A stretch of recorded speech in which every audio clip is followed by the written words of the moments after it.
হাটছিগিমাৰীৰ ডাফাদাৰ পাৰাৰ পৰা এগৰাকী 28 বছৰীয়া যুৱক নিৰুদ্দেশ পত্ৰক বিচাৰি মাতৃ ৰাইজৰ কাটৰ আহ্বান শনিবাৰে সন্ধিয়া অনুমানিকভাৱে 6:30 দক্ষিণ চালমাৰা মানকাছৰ জিলাৰ ডাফাদাৰ পাৰাৰ এগৰাকী মাতৃয়ে নিজৰ পুত্ৰক বিচাৰি আৰক্ষীৰ কাষ চাপে উল্লেখ্য যে যোৱা 11 তাৰিখত নিজ ঘৰৰ পৰা নিৰুদ্দেশ হয় 28 বছৰীয়া এগৰাকী মানসিক বিকাৰগ্ৰস্ত সাজিনুৰ ইছলাম নামৰ যুৱক আজি 3 দিন উকলি যোৱাৰ পাছতো পুত্ৰক বিচাৰি নাপায় আজি হাৰুৱাপন্থা আৰক্ষীক অৱগত কৰাৰ লগতে ৰাজ্যক কাটৰ আহ্বান কৰে যদি কোনো সদাশয় ব্যক্তিয়ে যুৱকজনক দেখা পায় তেন্তে পৰিয়ালৰ লগত যোগাযোগ কৰিবলৈ কাটৰ আহ্বান জনায় যোগাযোগ নম্বৰ 9957176606 আমার নাম শাহানারা হাটসিংমারির বাড়ি আমার ছেলের নাম সাজিনুর ইসলাম ছাওয়াড়ার মাথার বিরেন আছে তালা মারি ঘরের মধ্যে থুসি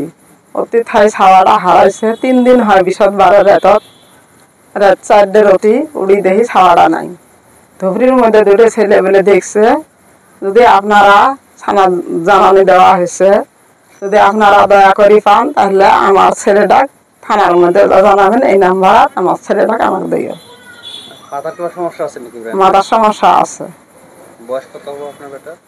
28-27 বছর হয়েছে কি নাম আছে সাজিনুর ইসলাম সিরকলদি বান্দা মাথার অসুবিধা কতদিন থাকে মাথার অসুবিধা 1-1.5 মাস থাই এমনি ট্রিটমেন্ট করি আসলেন না ট্রিটমেন্ট করি আসি ওষুধ খেলে আসি সেই যন্ত্রণা করে মারপিট করে আমি তো মা হয় আমার ভেবে পাবো মারপিট করে তার জন্য সিরকল দিয়ে বাঁধি থুছি সিরকল খুলি গেছে 3 দিন থাকি নাই 3 দিন থাই নাই যদি আপনারা দয়া করে পান তাহলে আমার ছেলেটাকে থানাতে জানানি দিয়ে এই নাম্বার